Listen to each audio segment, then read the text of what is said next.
نحمدہ نصلی علی رسولہ الکریم اما بعد فاعوذ باللہ من الشیطان الرجیم بسم اللہ الرحمن الرحیم۔ سورہ بقرہ آیت مبارکہ نمبر 83۔ بسم اللہ الرحمن الرحیم۔ وَإِذْ أَخَذْنَا مِيثَاقَ بَنِي إِسْرَائِيلَ لَا تَعْبُدُونَ إِلَّا اللَّهَ وَبِالْوَالِدَيْنِ إِحْسَانًا وَذِي الْقُرْبَى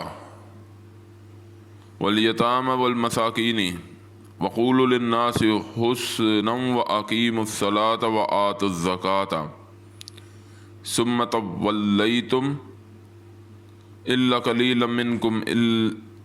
قَلِيلًا مِّنكُمْ وَأَنْتُمْ مُعْرِضُونَ۔ آمنت باللہ وصدق اللہ العظیم۔ ترجمہ: اور جب لیا ہم نے قول بنی اسرائیل کا، نہ عبادت کرو مگر صرف اللہ کی، اور ساتھ والدین کے احسان کرنا، اور قرابت والے سے اور یتیموں سے اور فقیروں سے، اور کہو واسطے لوگوں کے بھلائی، اور قائم رکھو نماز کو اور دو زکوٰۃ۔ پھر گئے تم مگر تھوڑے تم میں سے، اور تم منہ پھیرنے والے ہو۔ بے شک اللہ نے جو کہا سچ کہا، اور ہم اس پر ایمان لاتے ہیں۔ اللہ ہمیں توفیق دیں۔ اب اس آیت مبارکہ میں جو اللہ تعالیٰ بتا رہے ہیں قول و قرار جو بنی اسرائیل کا، یہ بفضل خدا شروع میں بتایا تھا کہ یہ ان کے اوپر فرد جرم آپ دیکھیں تو ایک کے بعد دوسرا، دوسرے کے بعد تیسرا، انہوں نے جو غلطیاں کی اور جو اللہ سے عہد کیے تھے وہ بڑے تواتر سے آپ کو نظر آئیں گے کہ جو اللہ سے انہوں نے قول کیا اس کے بعد پھر گئے۔ آپ بار بار دیکھ رہے ہیں کہ اس آیت بھی، یہ آیت مبارکہ بھی شروع ہو رہی ہے اور جب لیا ہم نے قول یعنی کہ عہد، میثاق بنی اسرائیل کا، کیا میں عہد لیا کہ اللہ کے علاوہ کسی کی عبادت نہ کرنا۔ توحید سب سے پہلا جزو ایمان کا، توحید اللہ کے علاوہ کسی کی عبادت نہ کرنا، لا الہ الا اللہ، یہ سب سے پہلا۔ تو آپ دیکھیں تو بنی اسرائیل سے بھی یہی سب سے پہلے عہد لیا جا رہا ہے۔ اور دوسرا یہ مقام اللہ رب العزت کی رحمت سے قرآن پاک کا بہت اہم ہے، کیونکہ یہاں اللہ کی عبادت کے بعد فوراً والدین کے ساتھ نیکی کا، نیکی بھی نہیں بلکہ احسان کا حکم آ رہا ہے۔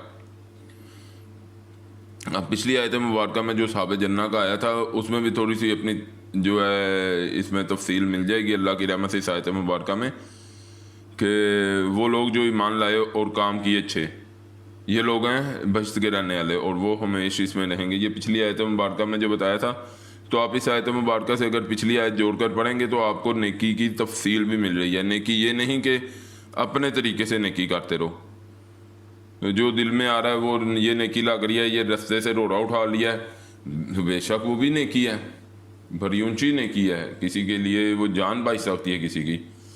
لیکن ایک نیکی وہ ہے جو اللہ نے حکم کی، ایک وہ جو آپ آتے جاتے دیکھتے ہیں، راہ جاتے آپ کو مل جاتی ہے۔ مثال کے طور پہ کہ اللہ کے آگے آئے گا اس آیت مبارکہ میں لوگوں سے اچھا سلوک کرو، نماز کو قائم کرو اور زکوٰۃ دو۔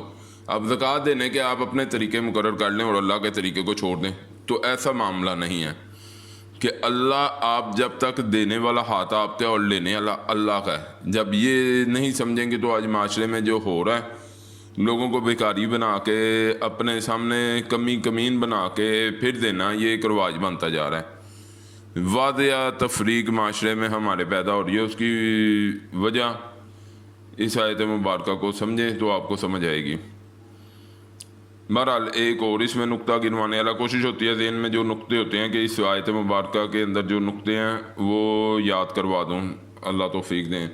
یہ 4 جگہ قرآن میں ہے اللہ کی عبادت کے بعد والدین کے ساتھ نیکی کا، جس میں سے ایک یہ آیت مبارکہ ہے، لا تعبدون الا اللہ، لا تعبدون الا اللہ وبالوالدین احسانا۔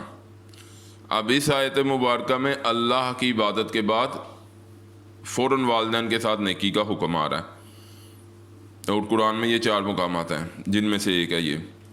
اور دوسرے نمبر پہ نیکی یعنی کہ نیکی اللہ وہ کہہ رہے ہیں اللہ نے جگہ جگہ نیکی کی ڈیفینیشن اللہ اپنی آیتیں کھول کر بتا رہے ہیں. اللہ رب العزت, اللہ کا شکر ہم پر اللہ کی بہت کرم نوازی ہیں جس میں سے یہ جو سمجھ آ رہی ہے اس وقت کہ اللہ نیکی کرنے کی ڈیفینیشن بھی دے رہے ہیں.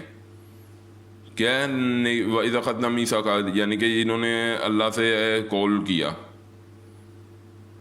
کہ اللہ کے علاوہ کسی کی عبادت نہیں کریں گے اور والدین کے ساتھ نیک سلوک کریں گے. نیک سلوک بلکہ درجہ احسان پر فائز ہوں گے, یعنی کہ آگے آپ پڑھیں گے اللہ کی رحمت سے کہ ان کے سامنے اف تک نہ کہو جب وہ بڑھاپے میں چلے جائیں. بہرحال تفصیل میں جائیں گے تو بہت اللہ تعالیٰ توفیق دیں ہر انسان کو کہ وہ اپنے ذہن میں قرآن کو اللہ تعالیٰ توفیق دیں تو سمجھنے کی کوشش کرے. یہ تو ایک شوق دلانے والی بات ہے کہ اللہ توفیق دیں تو شوق پیدا اور قرآن کھول کے خود تجسس میں لگو اور اللہ کے راستے میں محنت کرو. پوائنٹ بس کوشش ہوتی ہے گنوا دوں.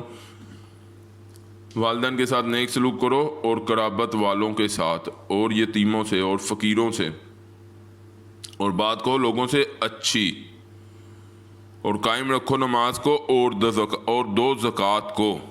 پھر گئے تم, یعنی کہ آپ دیکھیں تو وہ کہ اتنے قول و قرار ہم سے نہیں ہوں گے. تو وہ پیچھے ہم نے پڑھا تھا ان کے سر پر لا کے کوہ طور کھڑا کیا گیا, پھر یہ مانے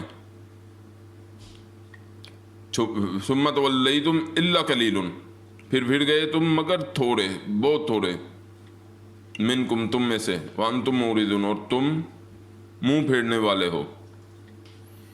تو ایک چیز تو یہ, دوسرا یہ یاد کراتا ہوں کہ انہوں نے یہ کام کیے. دوسرا آج آپ امت محمد صلی اللہ علیہ وسلم کی طرف دیکھیں تو آج ہر بندے کی نیکی کی اپنی ڈیفینیشن ہے. محفل نہ ہو, پوسٹر نہ لگے, جتنی دیر تک دکھاوا نہ ہو. محفل کیا ہے؟ جہاں فرشتے اترتے ہیں, جہاں اللہ کا ذکر ہوتا ہے, اس کی تشہیر ہو رہی ہے, ادھر دیگیں بٹ رہی ہیں تو وہ آگے لوگوں کو پتہ لگے کہ کس نے بانٹی ہیں. وہ مولوی جو وہاں آتے ہیں بیٹھتے ہیں, اللہ معاف کریں, اللہ نیتوں کا حال جانتے ہیں, جو دیکھنے میں جو ہم پریکٹس کر رہے ہیں کہ یہ ساری چیزوں کو جو حلوہ کھانے والے مولوی ہیں وہ دکھاوے میں لے آئے ہیں. پریکٹس ایسی کرا دی ہے لوگوں کی, جال میں پھنسا دی ہے. تو یہ نکلیں گے کون لوگ؟ جو اللہ تعالیٰ کی رحمت سے قرآن پڑھیں گے. قرآن اللہ کے نبی نے کہا مومن کی فراست سے ڈرو, وہ اللہ کے نور سے دیکھتا ہے. تو جو قرآن پڑھ رہے گا وہ اللہ کی رحمت سے حق اور باطل میں فرق کر لے گا. اللہ تعالیٰ اس کو مدد فرمائیں گے, لازمی مدد فرمائیں گے. تو بہرحال یہ جو مختصر بات کہ اس ٹائم آپ دیکھیں سو نیکی کیا ہے یا اللہ کے حکم کیا ہیں وہ جگہ جگہ اللہ تعالیٰ بتا رہے ہیں. باقی اللہ تعالیٰ توفیق دیں تو اگلی آیت میں انشاءاللہ سمجھنے کی کوشش کریں گے. اللہ ہمیں سب سمجھ کی اور سب سے زیادہ نیک اعمال کی توفیق عطا فرمائیں. وآخر دعوانا الحمد للہ رب العالمین.